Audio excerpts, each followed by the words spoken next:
नाहीतर काय, काही झालं, भांडण बिंडण झालं तर काय, मरू गीत, फाशी गीत, चाललो बेगावरून बाहेर घराच्या. म्हणजे काय, लोकांचं बायकांचं तर जास्त माणसंही तसेच करतात. करताय नाही, हा मान हल्ली त्या म्हणजे करताय. आता इथून पुढे बायकांनी भांडणं झाल्यावरती कधीच बेगावरून घराच्या बाहेर जायचं नाही, आपलं घर कधी सोडायचं नाही. आणि पुरुषांनी ऐका, आपल्या आईच्या दुधाचे पान आणि आपल्या बापाच्या घामाच्या थेंबाची उतराई होईपर्यंत ना मरणाचं नाव सुद्धा घ्यायचं नाही. कारण का माहितीये का, बापाने तेवढे कष्ट केलेले असतात, आईने तेवढे कष्ट केले असतात. अरे त्यांनी लहानाचा मोठा 20 वर्ष 25 वर्ष कशासाठी मोठा केलेला असतो, मरणासाठी. हे जीवन एकदाच आहे, परत परत कधीच येणार नाही. आनंदाने जीवन जगा, शौर्य आणि चातुर्य. छत्रपती शिवाजी महाराजांचा डोळ्यासमोर आदर्श ठेवा, राष्ट्रमाता राजमाता जिजाऊंचा आदर्श डोळ्यासमोर ठेवा. डॉक्टर बाबासाहेब आंबेडकर असतील, महात्मा फुले असतील, अनेक असे महान नेते या महाराष्ट्राच्या पटलावरती होऊन गेले. झाशीची राणी असेल, अहिल्याबाई होळकर असेल, किती नावं सांगू, त्यांची लिस्ट पूर्ण होणार नाही. ते नाव आहे, या महान मानवांचा आदर्श डोळ्यासमोर ठेवा आणि मग आपलं शौर्य आणि चातुर्य. आणि महिलांनी सुद्धा पुरुषांच्या खांद्याला खांदा राहून उभा राहा. नावं ठेवणारे समाजामध्ये अनेक नावं ठेवणारे आहेत, परंतु तुम्ही जर सत्तेने जर वागत असाल ना तर सत्याचा विजय उशिरा होतो. सत्य परेशान होत आहे लेकिन पराजित नाही. आणि हे सत्याचं उदाहरण आप्पा आहे, अर्चना आहे, इथून उभी आहे. कारण सत्याच्या मार्गाने जर जात असाल, तुम्ही जर प्रामाणिकपणे काम करत असाल ना, तर कुणाच्या दरबारात न्याय नसेल, पण त्या भगवंताच्या दरबारात न्याय असतो. तो आपल्याला कधी काय देऊन टाकल ना सांगता येत नाही, कधीच सांगता येत नाही. सगळं देण्यास त्याच्या हातात. आवड या अभंगाचा जो पहिला शब्द आहे ना, आवड, फार महत्वाचा आहे बरं का. आता कुणाला काय आवडतं, कुणाला काय आवडतं आणि कुणाला काही पण आवडतं. पण आपण जर वर्गवारीत रूपांतर केलं, तर आपण थोडी वर्गवारी जर केली तर जीवाची आवड, संतांची आवड आणि देवाची आवड. आता थोडं लक्ष देऊन ऐका बरं का. जीवाची आवड, संतांची आवड आणि देवाची आवड. जीव जर म्हटला की तुम्ही आम्ही सगळे येतो. जीव म्हणजे आपण. बघा, मग जीवाची जर आवड म्हटलं तर आपण याच्यात परत वर्गवारी करू. लहान मुलं असतात ना, लहान मुलं, लहान मुलांना काय आवडतं? खेळायला, बागडायला, खाऊ दिलेला खायला, मंदिरात जायला आवडतं. पण देवाशी त्यांना काही घेणं देणं नाही, फक्त घंटा घंगण वाजली पाहिजे. म्हणजे लहान मुलांची आवड काय? खेळणं, बागडणं. शिवाय लहान मुलांना अजून काय आवडतं? खोड्या करायला फार आवडतं. याची खोडी करतील, त्याची खोडी करतील. आता तुमची माझीच मुलं खोड्या करतील यात काही नवल नाही. जगाचा मालक जेव्हा लहान होऊन आला त्याने सुद्धा खोड्या केल्या. लहान लहान लहान लहान लहान.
नटणं, आता वर्षभर कपाटामधून ज्या साड्या काढल्या नसतील ना त्या साड्या आता बाहेर निघतील 9 रंगाच्या 9 कलर.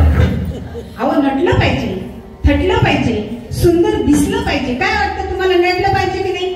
हो, वरून जितकं आपण चांगलं शृंगारित होतोय ना तितकंच आतून देखील विचारांना शृंगारित केलं पाहिजे. आपण फक्त वरवरचं बघतो, साडी कशी दिसते, आपला मेकअप कसा दिसतो आणि चेहरा कसा दिसतो. परंतु नवरात्रामध्ये विचार करा, आता नवरात्र आहे, जेवढे वरून नटाल ना तेवढे आतल्या विचारांनी सुद्धा नटले पाहिजे. आणि म्हणजे बायकांना नटायला थटायला आवडतं. अजून काय आवडतं बायकांना सांगा बरं? पाठीमागच्या बायका, आता गर्दी खूप झाली, पाठीमागच्या बायका मगाशी नव्हत्या, आता बोला बरं. अजून काय आवडतं बरं? ऑप्शन देते मी तुम्हाला बरं का. तांब, पितळ, लोखंड, ॲल्युमिनियम, चांदी, सोनं, काय आवडतं याच्यापैकी? लोखंड. तिकडून लोखंडच आवडतं. हा, सोनं आवडतं, बरोबर. बायकांना काय आवडतं? सोनं आवडतं. मग सोन्याचे अलंकार, अनेक अलंकार असतात. काय काय असतात बघा? नेकलेस असतं, गंठण असतं, अजून राणी हार, पोहे हार, अजून कोणता हार असतो? चपला हार आहे का? ते माझ्याकडे जास्त सोनं नाही त्याच्यामुळे मला काही माहिती नाही कोणते हार असतात. पण सोनं घालायला फार आवडतं. लग्न कार्य असलं किंवा आता नवरात्रात बघा, पर बेंटेकचं का असे ना, पण त्याला सोन्याची पॉलिश करून ही तिच्या पुढं ती तिच्या पुढं, पण सोनं फार आवडतं. आवडलं पाहिजे. तुम्हाला आम्हाला सोनं आवडतं यात नवल नाही. प्रभू रामचंद्रांची पत्नी सीता माता, साक्षात लक्ष्मीचा अवतार, हिला देखील सोनं आवडत होतं. म्हणून तर वनवासाला गेल्यानंतर सोन्याचं हरिण बघितलं आणि म्हटली ती सोन्याचं हरिणाची चोळी मला शिवायची आहे. आणि मग पुढचं रामायण घडलं. म्हणजे महिलांना काय आवडतं? सोनं जास्त आवडतं. आता इकडं झालं, आता इकडं. आता तुम्हाला पण कसं काही सोडायचं, बरोबर आहे की नाही? पुरुषांना काय आवडतं? काहीच नाही. बघा, पुरुषांना शौर्य आणि चातुर्य गाजवायला आवडतं. काय आवडतं? मोठेपणा करायला आवडतो. भारत हा पुरुष प्रधान संस्कृती आहे आणि पुरुषांना कोणत्याही कामामध्ये पुढे जाणे, पुढाकार घेणे म्हणजे स्वतःचं शौर्य आणि चातुर्य गाजवायला पुरुषांना आवडतं. मग जर पुरुषांना शौर्य आणि चातुर्य गाजवायचं असेल किंवा त्यांची जर ती आवड सांगायची असेल तर आपल्याला आठवावं लागेल महाराष्ट्रातील छत्रपती शिवाजी महाराजांना. कारण छत्रपती शिवाजी महाराजांनी शौर्य आणि चातुर्य कोणत्या पद्धतीने गाजवलं ना या महाराष्ट्राच्या पटलावर.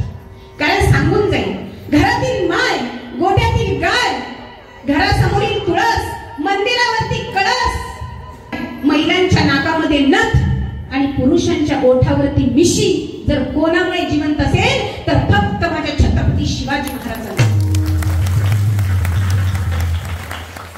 आणि या महाराष्ट्राच्या पटलावरती छत्रपती शिवाजी महाराजांनी स्वराज्य निर्माण केले. भारत ही पुरुष प्रधान संस्कृती आहे. मी तुम्हाला सांगणार आहे की पुरुषांना शौर्य आणि चातुर्य का गाजवायला आवडतं, त्यांची आवड मी तुम्हाला सांगणार आहे. भारत देशामध्ये महाराष्ट्र हे राज्य आहे. महाराष्ट्र राज्य जर म्हटलं तर हे महान राज्य आहे. परंतु या महाराष्ट्रामध्ये छत्रपती शिवाजी महाराजांनी स्वराज्य निर्माण केले. स्वराज्य निर्माण करताना 18 पगार जातीची माणसं एकत्र केली आणि मग स्वराज्य निर्माण केलं. जसं हे रेणुका मातेचं मंदिर आणि भोलेबाबांचं मंदिर निर्माण करण्यासाठी 18 पगार जातीची माणसं आपल्या आप्पांनी एकत्र केली आणि मग तेव्हा कुठेतरी हे मंदिर उभं राहिलं. स्वराज्य निर्माण करताना छत्रपती शिवाजी महाराजांनी कधी विचार केला नाही जाती आणि पातीचा. मावळ्यांनी लढायला जाताना कधी विचार केला नाही दिवस आणि रात्रीचा. कारण त्यांना अभिमान होता या महाराष्ट्राच्या मातीचा, महाराष्ट्राच्या मातीचा. पण काय झालंय माहितीये का महाराष्ट्रातल्या लोकांचं? म्हटलं ना आपण महाराष्ट्रामध्ये, तर काय काय या महाराष्ट्रामध्ये करा कष्ट, खा उष्ट आणि जय महाराष्ट्र. माऊली हात सुद्धा वर होत नाही हो जय म्हणायला. का आपल्या महाराष्ट्राची अशी कशी आहेत का? सांगून जाईल आज तुम्हाला. ऐका, महाराष्ट्राची व्याख्या तरी काय आहे ऐका. माणसाने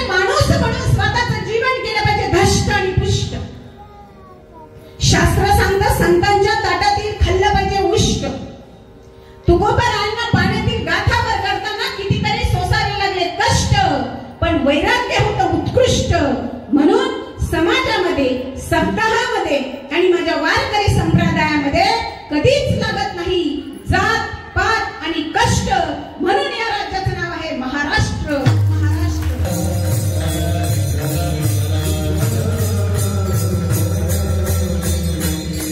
आणि या महाराष्ट्राच्या पटलावरती छत्रपती शिवाजी महाराज जन्माला आले.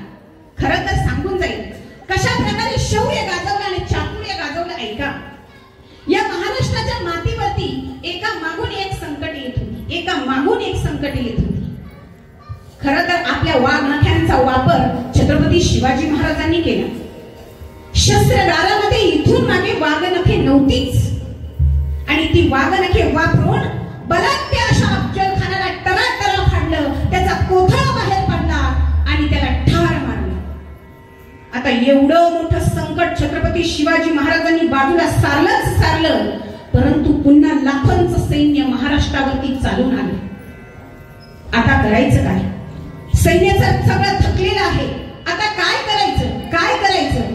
परंतु ऐका ना, या महाराष्ट्रावरती जेव्हा संकटे चालून येत होते तेव्हा या महाराष्ट्राची दशा कशी झाली होती. 5 सुलतानी सत्ता या महाराष्ट्राच्या उरावरती थया थया नाचत होती. मंदिराच्या मंदिरं लुटली जात होती. आया बहिणींना कोणी कैवारी राहिला नव्हता. त्यांच्या कुंकवाचा धनी मारला जात होता. शेतकऱ्यांना कोणी कैवारी राहिला नव्हता. मुघलांच्या कैदेत हजारो मराठा सैन्य अन्याय सहन करत खितपत पडलं होतं. महाराष्ट्राच्या मातीमध्ये मुघलांचं तांडव माजलं होतं. हाडाची काडं आणि रक्ताचं पाणी करून माणसं जगत होती. अहो, कोणी जर बोलायला गेलं तर त्याचं तोंड दाबलं जात होतं आणि पुन्हा बोलूच नाही म्हणून धडापासून मस्तक छाटलं जात होतं. हाडाची काडं आणि रक्ताचं पाणी करून माणसं जगत होती. याचाच हवा होता या महाराष्ट्राला नवा झंकार, नवा झगमगता पेटता अंगार, आणि ते होते माझे छत्रपती शिवाजी महाराज. म्हणून म्हणते शिवाजी महाराज.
प्रजेमध्ये माझ्या गवताच्याही काडीला धक्का लागता कामा नये, भाजीच्या देठालाही धक्का लागता कामा नये, इतकी काळजी तो जनतेची घेत होता. अहो, प्रजा देखील तितकीच पोटच्या पोराप्रमाणे माझ्या छत्रपती शिवाजी महाराजांवरती प्रेम करत होती. परंतु काय झालं? असा महाराष्ट्रामध्ये धुमाकूळ चालू होता. सगळीकडे हाहाकार चालू होता. आपलीच माणसं आपल्या माणसांना मारतायत म्हणून ह्या गावामध्ये हा प्रकार घडला, त्या गावामध्ये एक प्रकार घडला म्हणून बातमी रायगडावर असलेल्या राष्ट्रमाता राजमाता महासाहेबांच्या कानावरती जायची आणि त्यांचं काही चर्र व्हायचं. अरे, आपलीच माणसं आपल्या माणसांना मारतायत, आपलीच माणसं रक्त सांडतायत. काय चाललंय या महाराष्ट्रामध्ये? काय होतंय? आता काय करावं? आणि माता जगदंबे जवळ माझ्या राष्ट्रमाता राजमाता महासाहेब जिजाऊ प्रार्थना करायला लागल्या. आदिशक्ती आदिमाया जगदंबा. आणि काय म्हणायला लागल्या? आता माझी शिवाची शक्ती नाही काम करणार तर युक्ती काम करणार आहे. हे आदिमाया, हे आदिशक्ती, आता माझ्या शिवाला या स्वराज्यासाठी काहीतरी युक्ती सुचू दे. आणि त्या आदिशक्ती जवळ प्रार्थना करायला लागल्या. देई स्वामिनी स्फूर्ती दे शिवबा, उभी राहुनी पाठीशी संकटाला, तुझे लेकरू धावले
शिवाजी महाराजांच्या डोक्यामध्ये कल्पना आली, मनामध्ये एक कल्पना आली, युक्ती सुचली आणि राजे रायगडावरून खाली आले आणि घोड्याला नाल ठोकतात ना त्या माणसाकडे आले. नाल माहिती ना, घोड्याला नाल ठोकतात पायाला, त्या नाल ठोकणाऱ्या माणसाकडे आले आणि सांगायला लागले. त्या नाल ठोकणाऱ्यांनी राजाला बघितलं आणि हात जोडले. राजा आलात तुम्ही, गरीबाची झोपडी पावन झाली, स्वराज्याचा साक्षात सूर्य तुम्ही माझ्या घरी आलात. राजा काय करू तुमच्यासाठी? जीवाची कुरवंटी करू की रणभूमीवर शस्त्र हातात घेऊन लढायला येऊ? राजा काय करू? दादा ऐका ना, तुमचं आता वय झालंय, तुम्ही रणभूमीवर लढण्यासाठी येऊ नका. पण मी तुम्हाला एक काम सांगणार आहे, तुमच्याकडून एक गोष्ट करवून घेणार आहे, त्याची कल्पना फक्त कोणाला देऊ नका. राजा तुम्ही जे सांगणार आहे, जे करणार आहे, ते जर तुम्हाला वाटत असेल ना, मी कुणाला तरी सांगेल याची भीती जर वाटत असेल ना, तर काम झाल्यानंतर माझी जीभ तुमच्या पायाजवळ काढून ठेवल, एवढी निष्ठा होती. होय, एवढी निष्ठा माझ्या छत्रपती शिवाजी महाराजांवरती. छत्रपती शिवाजी महाराजांनी कोणाला जहागिरा दिल्या नव्हत्या, फक्त निष्ठेनं आपलं स्वराज्य निर्माण केलं होतं. प्रत्येकाच्या घरामध्ये जाऊन त्यांच्या मनातील भाव जाणून घेतला होता, त्यांच्या मनामध्ये शिरले होते. कारण ज्याला भाव कळला त्याला देव कळायला वेळ लागत नाही. सज्जन हो, भाव महत्वाचा आहे आणि माझ्या छत्रपती शिवाजी महाराजांना भाव कळला खऱ्या अर्थाने आणि सांगितलं, दादा ऐका ना, घोड्याला नाल ठोकायची आहे, परंतु प्रत्येक घोड्याला नाल ही उलटी ठोकायची आहे. राजा घोड्याला जर नाल उलटी ठोकायची ना तर मावळे धोक्यात येतील. हो, कारण घोड्याला जर नाल उलटी ठोकली तर घोड्यांचा वेग कमी होईल. मला माहिती आहे तुम्हाला गनिमी कावा करायचा आहे, शत्रूवरती चालून जायचं आहे, पण राजा त्या घोड्यावरती, एका घोड्यावरती तुम्ही बसलेले असाल आणि चुकून जर शत्रूच्या ताब्यात जर तुम्ही सापडले तर घोड्याचा वेग कमी असेल तर स्वराज्याचं स्वप्न ज्यांनी आम्हाला दाखवलं ना, ते स्वप्न पूर्ण होण्याच्या अगोदरच मातीत मिळेल. राजा घोड्याला नाल उलटी नका ठोकू. दादा ऐका ना, तुमच्या मनातील कळवळा, तुमच्या मनातील भाव मला समजतोय, पण आता युक्तीनं काम करायला हवं. मी जे सांगतोय ना फक्त तेवढं करा. घोड्याला नाल उलटी ठोका. सत्तेपुढे शहाणेपण चाललंच नाही. मनात नसताना प्रत्येक घोड्याला नाल उलटी ठोकावी ठोकली. सगळ्या घोड्यांना नाल उलटी ठोकली आणि राजांनी मावळ्यांना बोलवलं. सगळ्या मावळ्यांना एकत्र बोलवलं. ठरला दिवस. सैन्य आता शांत झोपले होतं, दुश्मन शांत झोपलेले होते. त्यांना वाटत होतं शिवबा आता थकला आहे, त्याचं सैन्य थकलं आहे, आता शिवबा आपल्यावरती चालून येणार नाही. पण त्यांना काय माहिती, माझा शिवबा फक्त शिवबा नाव नव्हतं, ते एक वादळ होतं, वादळ. आणि त्यांना काय माहिती, माझा शिवबा फक्त शक्तीचा नाही, आता युक्तीचा वापर करणार आहे. सगळ्या मावळ्यांना बोलवलं. रात्रीचा वेळ होता. सगळ्यांच्या मशाली पेटल्या गेल्या. घेतला हातावरती बेल भंडारा घेतला. घेतली शपथ कुलदैवतेची, घेतली शपथ तुळजा भवानीची, घेतली शपथ खंडेरायाची आणि घेतली शपथ स्वराज्याची. आणि घोड्याला टाच मारली, लगाम हातामध्ये धरला आणि थो थो थो थो करत दुश्मनावरती सगळे सैन्य चालून गेले. सैन्य मात्र शांत झोपलं होतं. त्यांना वाटत होतं शिवबा येणारच नाही. संपूर्ण महाराष्ट्रात आपण काबीज केला आहे आणि रायगडावरती हिरवा झेंडा फडकणार आहे. सैन्यांना हे वाटत असतानाच, परंतु त्याच काळामध्ये झोपलेल्या असताना छत्रपती शिवाजी महाराजांनी सप सप सप सप दुश्मनांवरती वार केले. आणि जेव्हा वार करत होते ना तेव्हा काही दुश्मन जागे झाले. बचाव बचाव, जागो, भागो, दौडो. सैन्य ओरडायला लागले. तोपर्यंत 60-70 गनिमी कावे ठार केलेले होते. कुणाचा हात, कुणाचा पाय, कुणाचं मस्तक कलम करण्यात आलेले होते. आणि आता मात्र पहाटेची वेळ येत होती. छत्रपती शिवाजी महाराजांनी मावळ्यांना इशारा केला, आता पहाट होण्याची वेळ आलेली आहे. ज्या हातातल्या मशाली आहे ना त्या रावटीवरती फेकून द्या आणि आपल्या मार्गाला मार्गस्थ व्हा. सर्व मावळ्यांनी रावटीवरती त्या मशाली फेकून दिल्या आणि आपल्या मार्गाला मार्गस्थ झाले. रावट्यांवरती मशाली फेकल्यानंतर लाखोचं सैन्य त्या रावट्यांवरती जळून खाक आणि जे उरलेलं होतं ना, जे थोडंफार जिवंत राहिलेलं होतं ना, ते ओरडायला लागलं, हुजूर हुजूर शिवाजी आया है, शिवाजी ने हल्ला किया है, अरे पकड़ा त्याला, हुजूर जाए तो कहा जाए, कहा देखे हम शिवाजी को, अरे कुठे बघू, कुठे गेलाय शिवाजी, कुठे सापडायचं आहे शिवाजीला. थोड्याशा रिमझिम पावसाने जमीन ओली झाली होती. हुजूरने सांगितलं, अरे जमीन ओली झालेली आहे, जिकडे घोड्यांच्या टाचांचे ठसे दिसतील ना, तिकडे जा आणि शिवाला पकडा. दादा हो, मला सांगा, छत्रपती शिवाजी महाराजांनी घोड्याच्या टाचेला नाल कशी ठोकली होती? उलटी ठोकली होती. जर माझे राजे पूर्वेला गेले असतील तर ठसे कोणत्या दिशेला पडले असतील? पश्चिमेला. माझा राजा गेला पूर्वेला आणि दुश्मन गेला पश्चिमेला, तिकडेच तोंडाला फेस येऊन मरून पडलं. पण माझा राजा हाती लागला नाही, असा एकच राजा या महाराष्ट्राच्या मातीमध्ये जन्माला आला. एकच राजा, एकच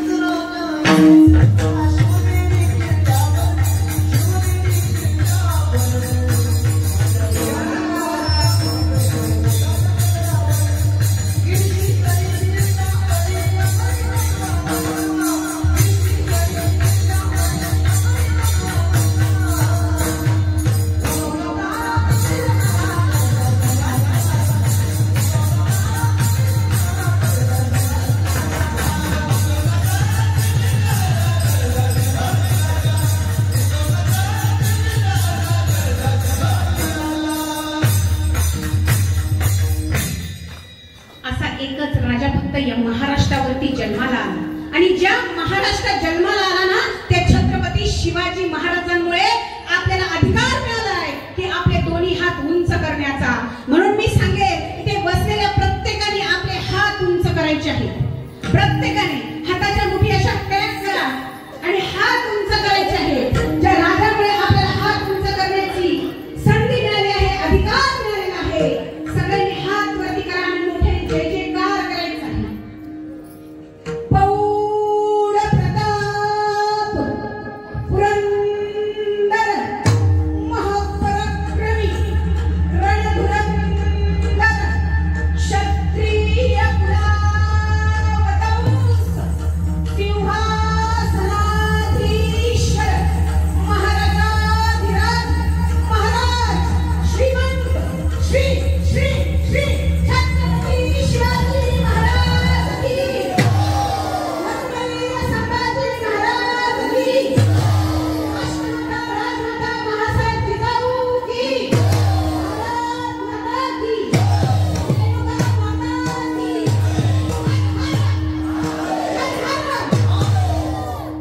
धन्यवाद.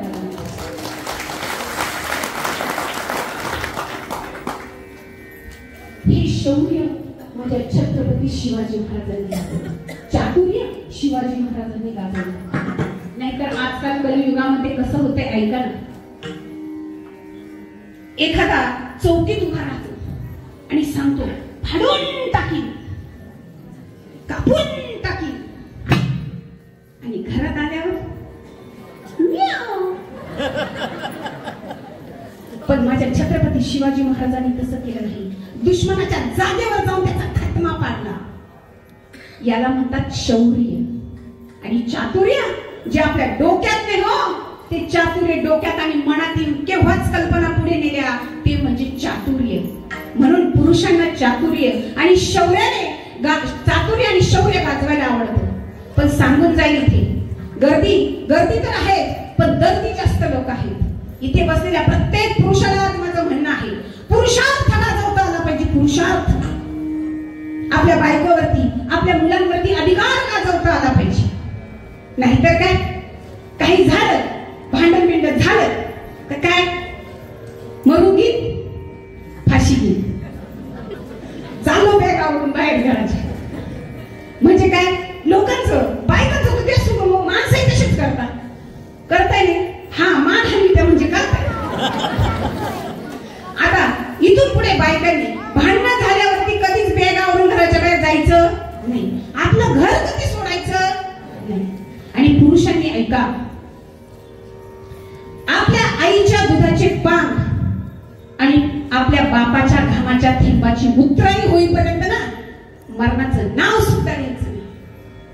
कारण का माहितीये का, बापाने तेवढे कष्ट केलेले असतात, आईने तेवढे कष्ट केले असतात. अरे त्यांनी लहानाचा मोठा 20 वर्ष 25 वर्ष कशासाठी मोठा केलेला असतो? मरणासाठी. हे जीवन एकदाच आहे, परत परत कधीच येणार नाही. आनंदाने जीवन जगा. शौर्य आणि चातुर्य. छत्रपती शिवाजी महाराजांचा डोळ्यासमोर आदर्श ठेवा. राष्ट्रमाता राजमाता जिजाऊंचा आदर्श डोळ्यासमोर ठेवा. डॉक्टर बाबासाहेब आंबेडकर असतील, महात्मा फुले असतील, अनेक असे महान व्यक्ती या महाराष्ट्राच्या पटलावरती होऊन गेले. झाशीची राणी असेल, अहिल्याबाई होळकर असेल, किती नावं सांगू, त्यांची लिस्ट पूर्ण होणार नाही इतके नाव आहे. या महान मानवांचा आदर्श डोळ्यासमोर ठेवा आणि मग आपलं शौर्य आणि चातुर्य. आणि महिलांनी सुद्धा पुरुषांच्या खांद्याला खांदा राहून उभा राहा. नावं ठेवणारे समाजामध्ये अनेक नावं ठेवणारे आहेत, परंतु तुम्ही जर सत्तेने जर वागत असाल ना तर सत्याचा विजय उशिरा होतो. सत्य परेशान होत आहे लेकिन पराजित नाही. आणि हे सत्याचं उदाहरण आप्पा आहे, अर्चना आहे, इथे उभी आहे.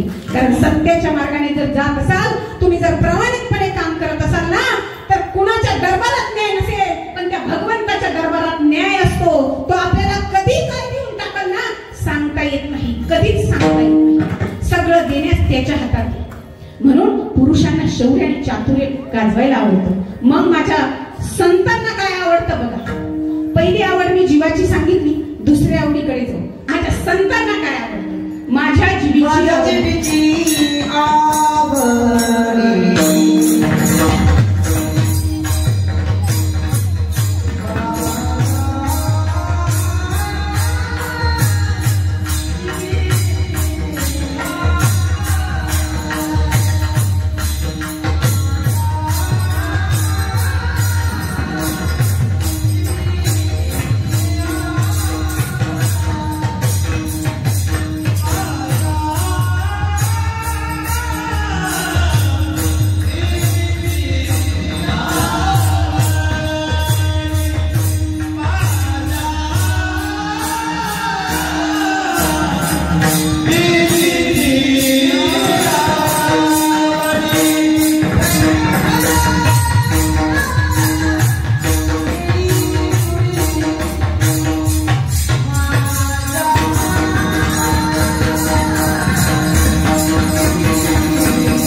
संतांची आवड सांगितली.